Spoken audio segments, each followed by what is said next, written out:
Olá para você que nos acompanha aqui no Portal Metrópolis. Hoje nós vamos falar sobre o projeto de anistia que avançou na Câmara dos Deputados. E para isso, vamos conversar com o autor da proposta, o deputado federal Marcelo Crivella, que foi senador e prefeito da maravilhosa cidade do Rio de Janeiro. Marcelo Crivella, muito obrigado pela sua participação aqui no Metrópolis. É uma honra para mim estar com você, Capelli. Te admiro muito e estou aqui à sua disposição. Deputado, queria começar falando como se deu a escolha do seu texto. A gente lembra que havia alguns projetos sobre anistia protocolados na Câmara dos Deputados e o presidente da Câmara, Hugo Mota, acabou escolhendo o seu texto. Conta um pouquinho dos bastidores. Hugo Mota chegou a conversar com o senhor antes. Os dois são filiados aos republicanos, né? Não conversou comigo. Eram 7 projetos apensados. Eles leram os 7 e acharam que o meu era o melhor para iniciar o debate. Eu fui comunicado quando já estava o requerimento de urgência no plenário. Para mim foi uma grande surpresa. E como o senhor recebeu? O senhor, imagino ter ficado feliz da escolha do seu texto, que agora vai ser discutido pelo Brasil. Exatamente, Capelli. Eu fiquei muito, muito feliz. Só lamentei que a gente só tivesse discutido ele depois da morte de várias pessoas lá na Papuda. Eu gostaria muito que ele tivesse sido discutido em 2023, porém, ontem fiquei muito feliz porque teve 307 votos para a gente votar o mérito na semana que vem, a urgência. O senhor se refere à morte do Clériston Pereira da Cunha, o Clezão. E outros mais 5. Foram 6 mortes no total? 6 mortes no total. E o seu texto foi protocolado antes desses óbitos? Exatamente. O meu texto era para anistiar todas as pessoas a partir de 30 de outubro. O que houve a partir de 30 de outubro? Muitos jornalistas no rádio, na televisão, falaram coisas. Muitas pessoas falaram na internet. Muitas pessoas foram para a porta do quartel e muitas pessoas foram na manifestação do dia 8 de janeiro. Todas essas pessoas são anistiadas no meu texto desde que não tenham vídeos ou provas de que elas praticaram violência contra a polícia e autoridades, destruíram, seja patrimônio preservado ou não, ou financiaram com mais de 40 mil reais. Todas elas, todas, ficam anistiadas. Esse era o meu texto, é o meu texto que ontem recebeu, ele chama até de anistia light, mas esse é a essência do meu texto, que agora vai ser discutido porque nós temos fatos novos. O presidente da República e um monte de generais aí condenados a 27 anos. Exatamente. O texto foi apelidado de Anistia Light porque ele tem um foco mais nos manifestantes, né, que foram ali no 8 de janeiro, né, e muitos estão agora atrás das grades. Ele não vale para quem depredou. Não, mas... Nem para quem incitou atos de violência. Não, financiou com mais de 40 mil reais. Quando eu propus o meu texto, 900 pessoas estavam presas e 400 na provisória, liberdade provisória. Essas pessoas todas tiveram os bens indisponíveis. Essas pessoas todas deixaram de trabalhar, tiveram contas congeladas e as que não estavam presas estavam de tornozeleira.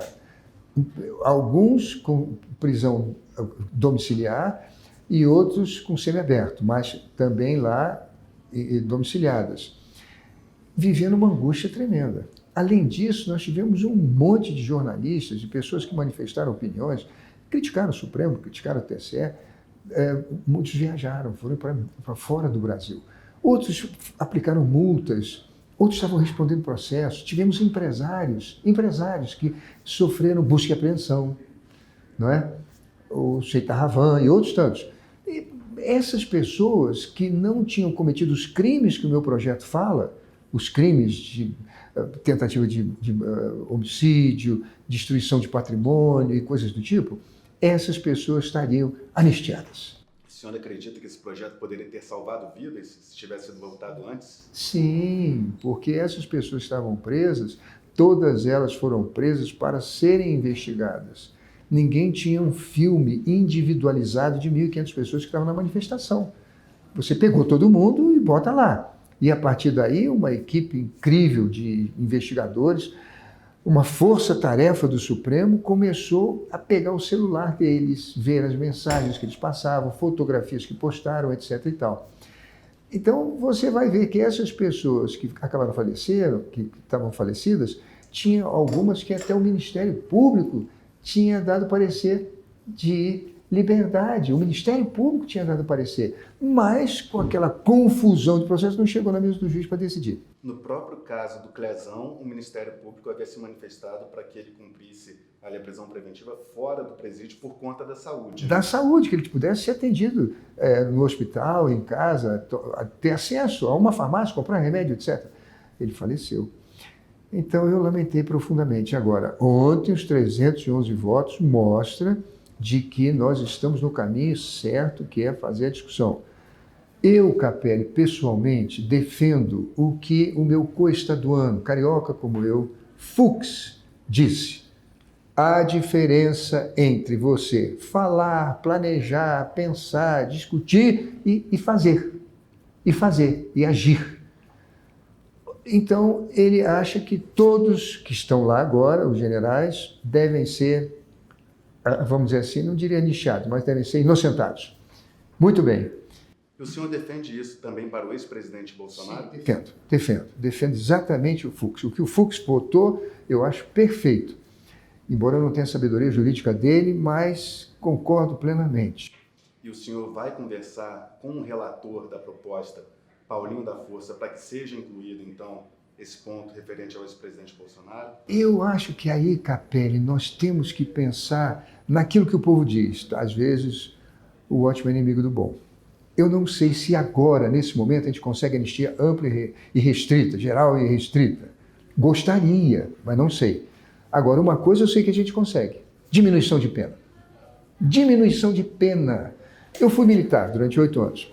Quando um militar é condenado a 2 anos e 1 dia, ele perde a patente. Então, nós vamos condenar o Heleno, o Braga Neto, a perderem 35 anos de bons serviços prestados, não recebem mais um tostão. Eu não sei como é que aos 70 e poucos anos vão arrumar outro emprego para sobreviver. Porque não me consta que eles tenham recursos, que tenham patrimônio. O militar não tem. Ele vive para servir a pátria. Pois bem, o que eu acho que esse projeto pode caminhar? É o relator conversar com todos e dizer, vamos manter esse texto para anistiar quem não cometeu esses crimes. Acabou para eles. Os que cometeram esses crimes poderão ter redução de pena. Aí inclui o presidente Bolsonaro e inclui os demais. Eu tenho a impressão que isso a gente consegue. Inclusive, o presidente do Senado disse que era favorável à redução de penas. Anistia ampla, geral e restrita, que eu gostaria, não vejo chance. Por que o senhor não vê chance? O senhor não vê chance de aprovação no Congresso Nacional? No Congresso. Eu vejo muitos líderes lá completamente opostos. Tem que haver uma condenação, ainda que seja educativa, para servir de exemplo à coletividade e para que essas pessoas não cometam mais. E essa resistência o senhor acompanha na Câmara ou no Senado, ou nas duas casas? Não, eu acompanho quem eu convivo, que é o Centrão. Eu não estou falando da oposição, não. A oposição não me incomoda. A oposição não tem voto para a gente aprovar. São pessoas dos partidos de centro que acham o seguinte, não, ficou provado realmente de que houve planejamento, houve tentativa. Eu digo para eles, o Fux disse também que houve, mas não houve execução. Uma coisa é falar, outra coisa é fazer. Mas a lei fala em tentativa de abolição violenta do Estado Democrático. Fala em tentativa. Para mim, tentativa, Capelli, é tiro de raspão. Isso é uma tentativa. Agora, falar, eu não sei, eu acho que não, mas tem esse pessoal. E ainda tem outra coisa também. A imprensa faz pesquisas. E nas pesquisas quase empata na margem de erro. Tem gente que fala, não, sou contra a anistia. Totalmente. Mas não perguntam para eles se eles são favoráveis à pena de 27 anos para quem tem 70 anos. Eu pergunto, Capelli, isso não é sentença de morte? Isso não é prisão perpétua?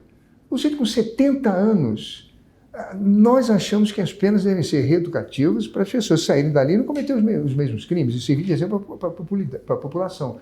Mas ele vai sair vivo? Quem tem 74, 75, Heleno com quase 80? Bolsonaro teria 97 anos. Vai morrer ali, ainda mais que levou uma facada e tem problema até, inclusive, de câncer de pele. Eu acho que a justiça é uma balança. Está lá o símbolo da justiça do Supremo. olhos vendados e uma balança. Tem que ver o que a pessoa fez de bom, o que a pessoa fez de mal. E se a gente colocar na balança, todos eles prestaram grande serviço à nação, pode ser que tenham errado em conversar, em passar e-mail, em planejar, punhal verde e amarelo, aquelas maluquices. Mas nada disso foi executado. Portanto, essas penas, gostaria que nós todos do Supremo pensássemos como Fux. Mas se não há essa unanimidade, não vamos deixar que o ótimo atrapalhe o bom. Vamos reduzir as penas. E qual pode ser essa redução? De 27 anos para quantos anos, na sua concepção? 2 anos. Por quê? Porque 2 anos não perde a patente. 2 anos. Quem sabe a gente consegue 2 anos com prisão domiciliar.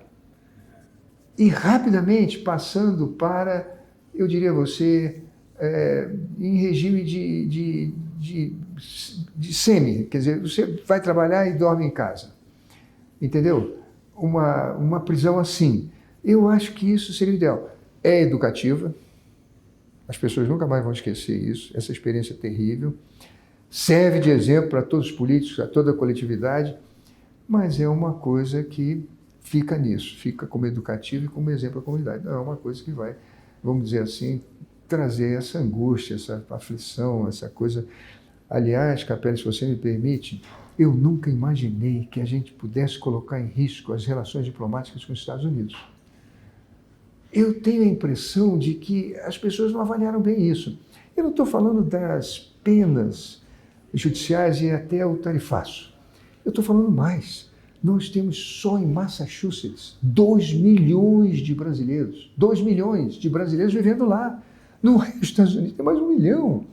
Eu pergunto, Capelli, qual é o maior recurso que a gente recebe em moeda estrangeira? É venda de avião da Embraer? Não. É venda de soja, minério de ferro? Não. É recursos que os brasileiros na diáspora mandam para sua família. São 3 milhões só nos Estados Unidos, fora o que tem na Europa. Se cada um deles manda $100, $150 por mês para sua família, no final do ano ele mandou 1.500. Pega 3 milhões vezes 1.500, dá 4 bilhões e meio. 4 bilhões e meio que você não teve despesa de fabricação, você não teve despesa de mão de obra, você não teve despesa de solo, de fertilizante, de transporte de navio, nada disso. É um recurso que vem para o Banco Central, é dólar, e a família recebe em real.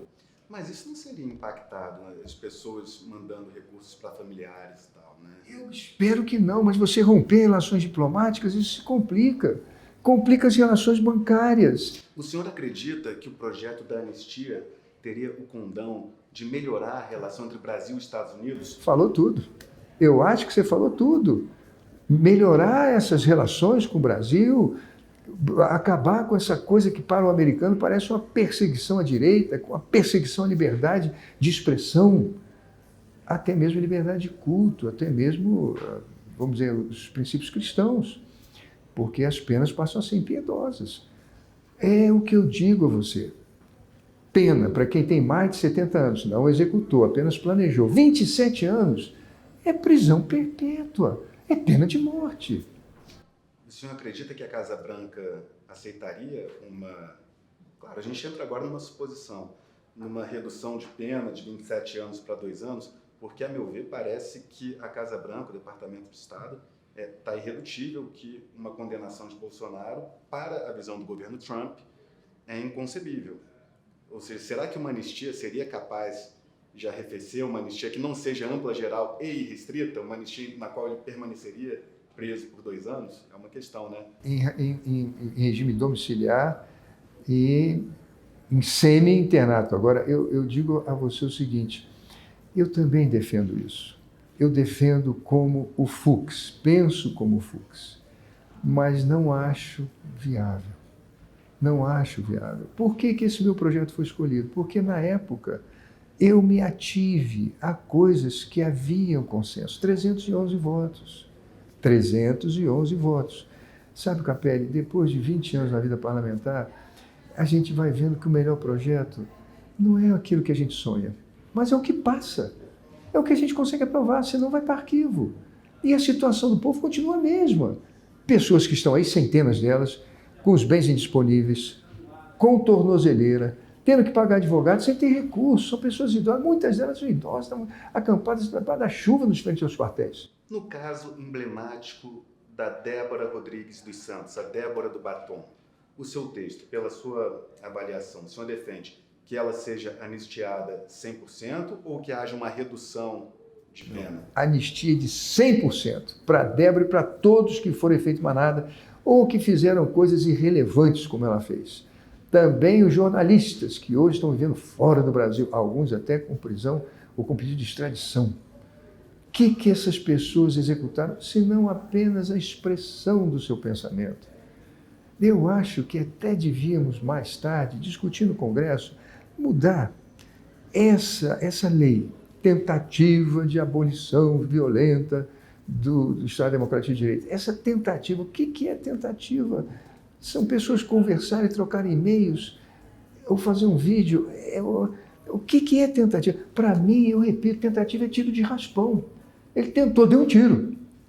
Ou tentou, sei lá, fazer, mas tem alguma ação, um atropelamento, uma bomba que falhou, alguma coisa desse tipo. Mas só conversa. Eu acho que aí nós estamos sendo rigorosos demais. E lembro aqui um outro carioca, como eu, o Barroso, e que ele disse: nós somos soberanos a defender a Constituição. Aplaudo. Aplaudo, não falo nada do rigor de defender a Constituição, é o Supremo, é a nossa casa maior para a defesa da Constituição.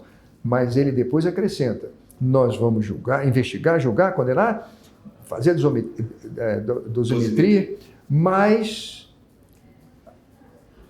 a Câmara, o Congresso, o Senado e a Câmara, eles decidem sobre a anistia. Então é isso.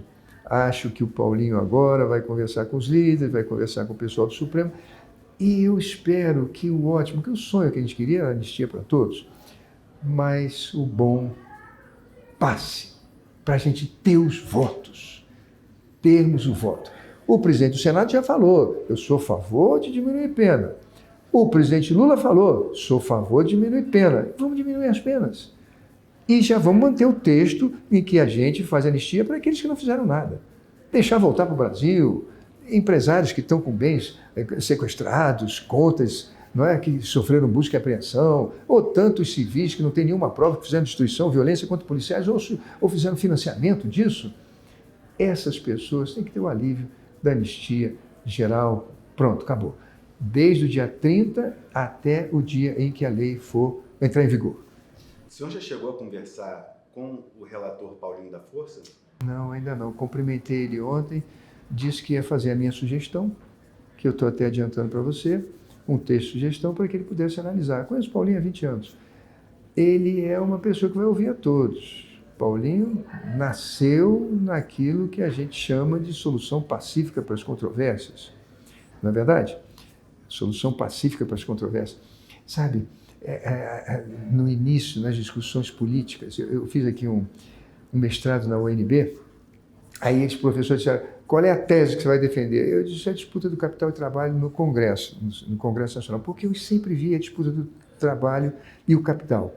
Ocorre que, para os movimentos comunistas e socialistas, foi difícil manter os operários nessa luta, porque o capitalismo começou a dar acesso ao operário à casa própria, ao carro, a formar seus filhos, a ter uma vida melhor, a ter férias, etc. e tal. E aí entraram outros movimentos mais radicais. Por exemplo, o movimento feminismo. As mulheres queriam o mesmo salário.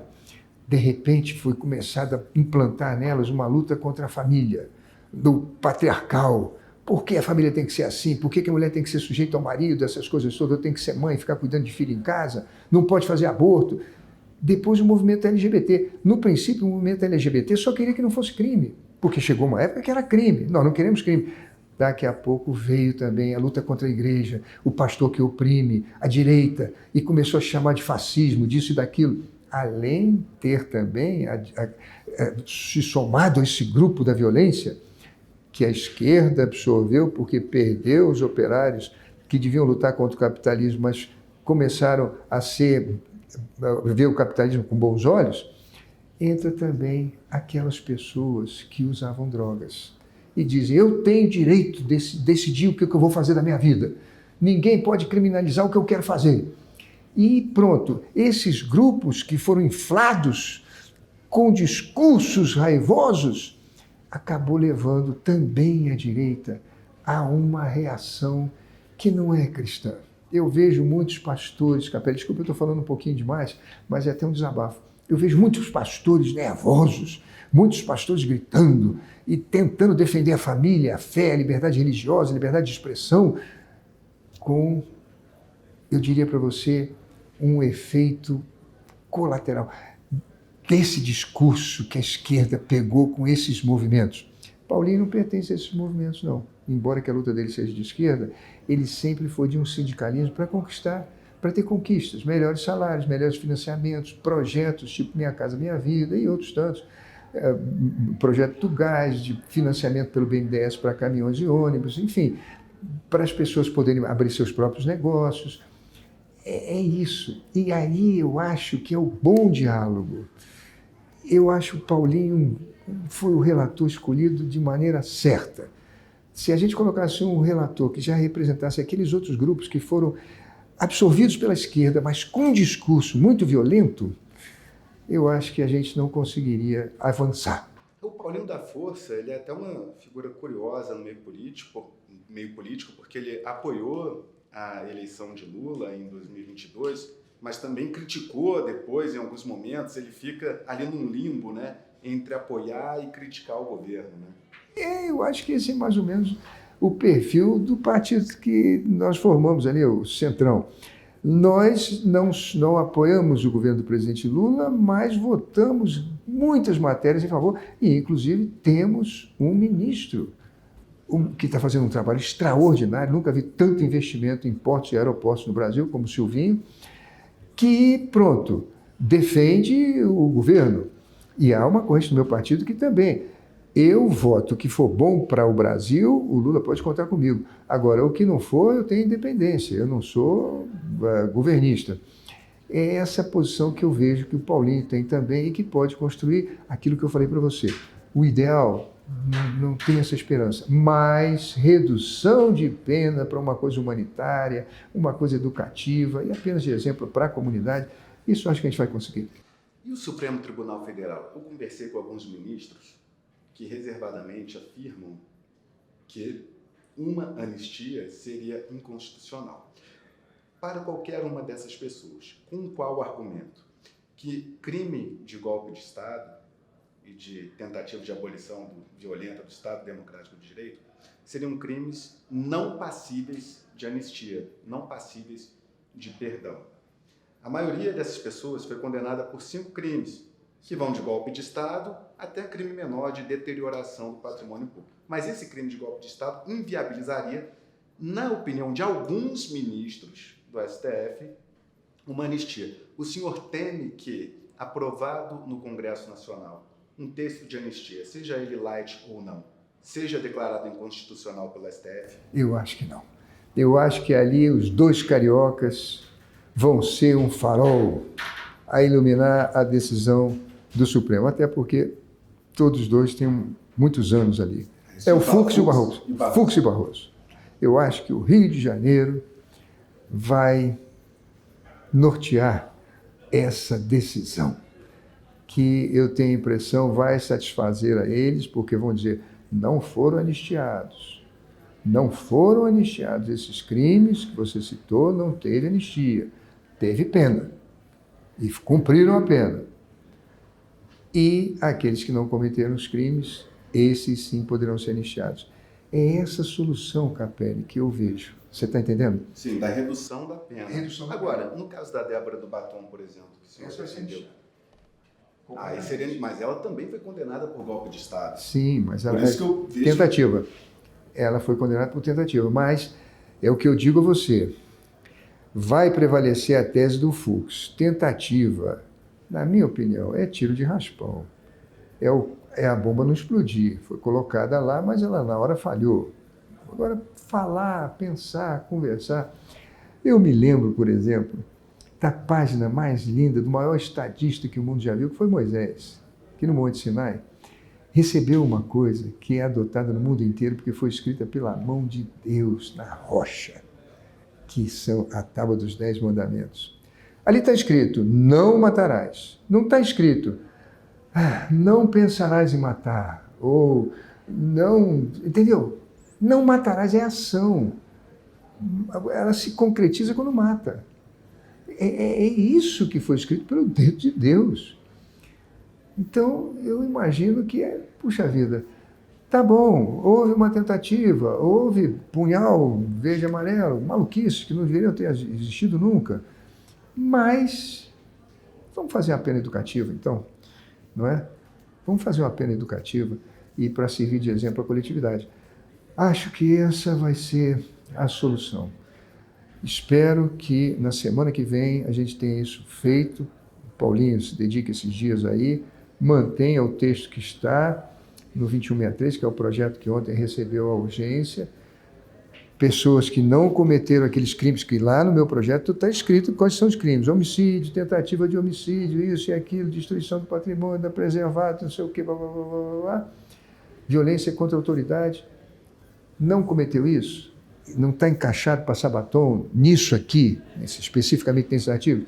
Então estão anistiados todos os jornalistas, todos os empresários, todos os internautas, todas as pessoas que participaram das manifestações. Acabou o problema para eles, tira a tornozeleira, devolve a conta do banco, devolve o passaporte, para com esse negócio de fazer extradição, deixa o jornalista voltar. E para aqueles que cometeram os crimes, seja destruindo o patrimônio ou com a tentativa, enquadrado na tentativa, ali sim, com imagens, com troca de mensagens, com planos, esses sejam condenados a uma pena menor e que, pronto, cumpram ela em domiciliar. O senhor falou que o Centrão é contra uma anistia ampla, geral e restrita. Parte do Centrão, bem colocado. E o Centrão é o que faz ali, acaba sendo fiel da balança. Eu acho que sim.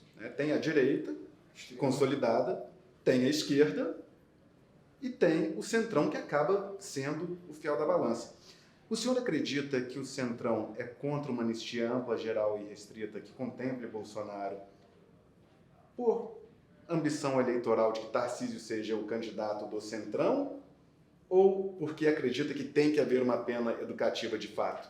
Porque muito se comenta que Tarcísio é o candidato do Centrão. Eu creio que é assim. Eu vejo nos comentários todos lá eu diria para você, uma tendência muito forte do governador ser o candidato nosso. E me honra muito ele estar no meu partido. E acho até que se o Lula perder para ele, não vai ficar tão chateado, porque está perdendo para o partido do Zé Alencar, que foi o melhor amigo que ele teve na política. Se não fosse Alencar, Lula jamais seria presidente, nem Dilma seria a sucessora dele. Zé Alencar foi o fiel da balança.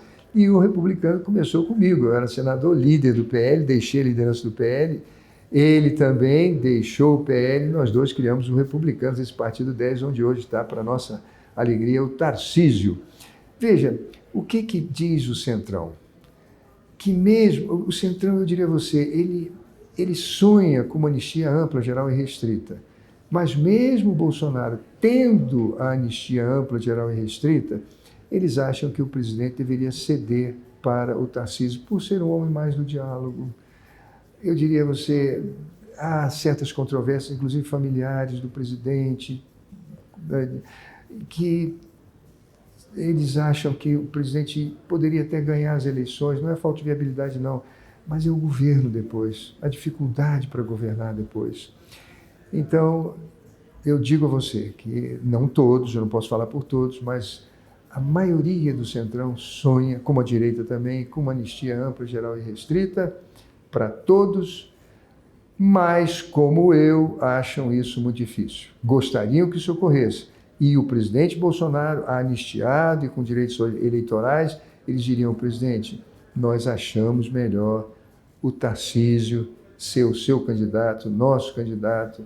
Não é nem pela viabilidade do senhor, não. A gente acha até que o senhor pode ganhar. O senhor já perdeu uma, poderia até ganhar. Mas, para governar, seria melhor o Tarcísio. É uma pessoa mais jovem, não tem os problemas que o senhor tem de saúde e poderia reconstruir as coisas. Esse eu acho o sentimento do Centrão. Agora, também sei que a direita vai pesar bem. Não adianta no Congresso Nacional a gente sonhar e aí o ótimo ser inimigo do bom. A gente não alcançar o sonho e tudo por arquivo. Vamos pensar nessas pessoas, essas 1.400 pessoas, vamos pensar nos que morreram, vamos pensar naqueles que não cometeram nada, jornalistas que estão aí expatriados, tantos empresários. Vamos pensar neles também e vamos anistiá-los e reduzir apenas os demais. Eu acho que esse é o texto ideal, vai ter o apoio de todos. O Supremo não vai se sentir ofendido, porque nós não anistiamos os crimes que eles condenaram, apenas reduzimos a pena. E aí a gente consegue fazer com que esse projeto seja aprovado. Muito obrigado. Queria, só antes de encerrar a nossa conversa, abordar um tema que aconteceu nos Estados Unidos, o assassinato de Charlie Kirk, um ativista conservador. E isso acaba que impacta também o Brasil, né, porque tem a questão da polarização, né, entre esquerda e direita, que está cada vez mais acirrada, e um temor de que coisas assim aconteçam também aqui no Brasil. A gente lembra que já houve mortes por conta de polarização, né, de militantes, né, de esquerda e de direita, e queria saber se o senhor vê, né, esperança de que a população fique no debate, nas ideias, sem essa violência que a gente vem acompanhando, né? Capelli, você tocou num assunto que realmente eu chorei. Quando eu vi a morte de um rapaz de 31 anos, eu não era seguidor dele, mas meus filhos eram. E eu tenho filhos que moram nos Estados Unidos, netos que moram lá. Assassinado de maneira tão brutal. E o que mais me chocou é que o rapaz que o assassinou é de igreja evangélica, igreja mórmon, foi no estado de Utah, que volta para casa e confessa para o pai, eu matei. O pai fica pasmo e vão ao pastor da igreja. E o pastor chama a polícia e o rapaz vai pegar uma pena de no mínimo 40 anos. Alguns falam até em pena de morte. Esse rapaz lia a Bíblia desde criança. Então por que ele matou? Por que ele assassinou? Alguém que defendia a família, que defendia a liberdade religiosa. É isso que eu falei para você, quer dizer, hoje, quem diz assim, eu sou contra a imigração ilegal nos Estados Unidos, ele é acusado de crime de xenofobia. Você é um colonizador, você explorou o meu país, você explorou a África, você tirou a riqueza dela, construiu esse grande império e agora quer me oprimir. Morte a você! Por exemplo, o reverendo que defendia os direitos dos negros, Martin Luther King, ele seguia Mahatma Gandhi, ele era um cara de desobediência civil pacífica. Agora você tem Black Lives Matter, que é um movimento extremamente agressivo, um movimento de violência, e todos eles agregados aos partidos de esquerda. E, meu Deus do céu, eu não quero nunca que isso penetre na igreja. A Bíblia tem duas fases. Tem a fase do reino de Israel e Jesus veio falar de reino de Deus. Capelli, no reino de Israel, o herói é Davi. Ele dá uma pedrada na cabeça do Golias, corta, levanta para o alto e vira rei. Mas eu pergunto a você, os filisteus se converteram? Uma alma passou a acreditar em Deus? Não. Onde ficava a Filístia? Na faixa de Gaza. Aquela guerra acabou? Não. Hoje é com pedra, espada? Hoje é com bomba. Quando Jesus vem, ele diz, reino de Deus, o Pai é nosso, Pai nosso, o Pai é de todos, é Pai nosso. Quem é o herói do reino de Deus? É Estevão. Ele dá pedrada? Não, ele leva a pedrada, mas ele ora pelos seus assassinos quando está morrendo. E quem se converte? O chefe da chacina, chamava Saulo, virou Paulo, o maior apóstolo que nós já tivemos. A maior homenagem que nós brasileiros já fizemos a um cidadão foi dar o nome dele para o nosso maior estado e a nossa maior cidade, São Paulo. Mas ele não seria o Paulo que foi se não tivesse um cristão que apedrejado orava por ele. Essa é a função da igreja, Essa é a função dos cristãos. Lamento muito que um menino evangélico, de igreja evangélica, tenha assassinado um irmão. Mas o senhor defende um debate para fora da igreja, para que atinja também as pessoas que não são adeptas de nenhuma religião, para que sejam mais tolerantes quanto às divergências políticas? O Pai é nosso. O Pai é nosso. Jesus disse isso. Pai nosso. Não é meu, Capelli, não é seu, não é do católico, não é do evangélico, não é espírita. O Pai é nosso. Vamos divergir. E na nossa divergência, vamos pegar boas opiniões e conduzir para a melhor convergência possível. Esse é o grande mistério da política, a solução pacífica para as controvérsias. Foi isso que Cristo fez. Ele fala que o reino de Deus tem a sua justiça. Qual é a justiça do reino de Deus? Dar a outra face, andar a outra milha, se tirar a túnica das vestes. Esse é o espírito dos cristãos. Perfeito. Deputado Marcelo Crivella, queria agradecer bastante a sua participação aqui no Metrópolis. Já fica o convite para futuras entrevistas também. E vai atualizando a gente sobre o projeto de anistia, que será agora discutido por todo o Brasil. É um projeto de interesse nacional. Então, agradeço a você por ter concedido seu tempo aqui no Metrópolis. Capelli, você não me convida, você me convoca. Tenho por você enorme admiração, nos conhecemos há muito tempo. Estou sempre à sua disposição. Muito obrigado, deputado Marcelo Crivella, e obrigado a você que nos acompanhou até agora aqui no Portal Metrópolis. Siga os canais do Metrópolis nas redes sociais. Um forte abraço. Tchau, tchau.